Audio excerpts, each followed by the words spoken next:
ನಮಸ್ತೆ ಸ್ನೇಹಿತರೆ, RSK ನ್ಯೂಸ್ಗೆ ಸ್ವಾಗತ.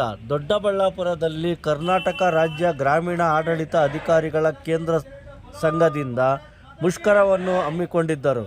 ಮೂಲಭೂತ ಸೌಕರ್ಯಗಳನ್ನು ನೀಡದಿದ್ದ ಕಾರಣ ಮುಷ್ಕರವನ್ನು ಹಮ್ಮಿಕೊಂಡಿದ್ದರು.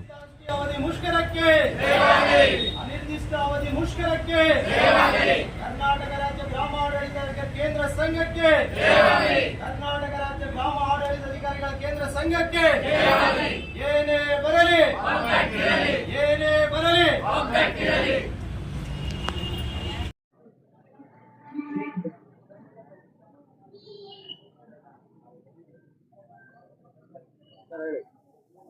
ಸರ್, ದೊಡ್ಡಬಳ್ಳಾಪುರ ತಾಲೂಕಿನ ಗ್ರಾಮ ಆಡಳಿತಾಧಿಕಾರಿ ಸಂಘದ ಅಧ್ಯಕ್ಷ ಶ್ರೀಮಂತ್ ಅಂತೇಳಿ.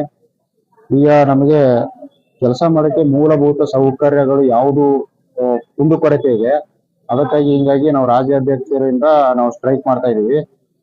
ಈಗ ಕುಂದುಕೊರತೆ ಅಂದ್ರೆ ಸಂಯೋಜನೆ, office, Aadhaar seed, land beat, ಬಗಾರ್ ಹುಕುಮು, ಹಕ್ಕುಪತ್ರ, ನಮೂನೆ 125, ಪೌತಿ ಆಂದೋಲನ, ಸಂರಕ್ಷಣೆ, ಬೆಳೆ ಕಟಾವು, ಮೊಬೈಲು, ಡಿಜಿಟಲ್ ಆಪು, ನವೋದಯ, ಗರುಡು ಆಪು, ಭೂಮಿ, ಎಲೆಕ್ಷನ್ ಕೆಲಸ, ವೋಟರ್ ಹೆಲ್ಪ್ ಲೈನು, ಬೆಳೆ ಸಮೀಕ್ಷೆ ಅನುಮೋದನೆ ವೆಬ್ಸೈಟು, PM ಕಿಸಾನು, ಕೃಷಿ ಗಣತಿ, ನೀರಾವರಿ ಮತ್ತೆ ದಿಶಾಂಕು, ಇದೆಲ್ಲ ಇವಿಷ್ಟು ಕೆಲಸ ಮಾಡಕ್ಕೆ ನಮಗೆ ಮೂಲಭೂತ ಸೌಕರ್ಯ ಒದಗಿಸಿ ಕೊಡಬೇಕಂತೇಳಿ ನಾವು ಎಲ್ಲಾ ಸಚಿವರಿಗೆ ಮತ್ತೆ ಪ್ರಿನ್ಸಿಪಾಲ್ ಸೆಕ್ರೆಟರಿಗೆ ಮತ್ತೆ ನಮ್ಮ ಕಂದಾಯ ರೆವಿನ್ಯೂ ಮಿನಿಸ್ಟ್ರಿಗೆ, ಕೃಷ್ಣ ಬೈರೇಗೌಡ ಸರ್ಗೆ ಎಲ್ಲ ನಾವು ಇದು ಮನವಿ ಪತ್ರ ಸಲ್ಲಿಸಿ ನಾವು ಲೀಗಲಿಗೆ ಏನಂತಂದ್ರೆ ನಾವು ಎಲ್ಲಾ ಎಂಟೈರ್ ಕರ್ನಾಟಕನ ಸ್ಟ್ರೈಕ್ ಮಾಡ್ತಾ ಇದೀವಿ.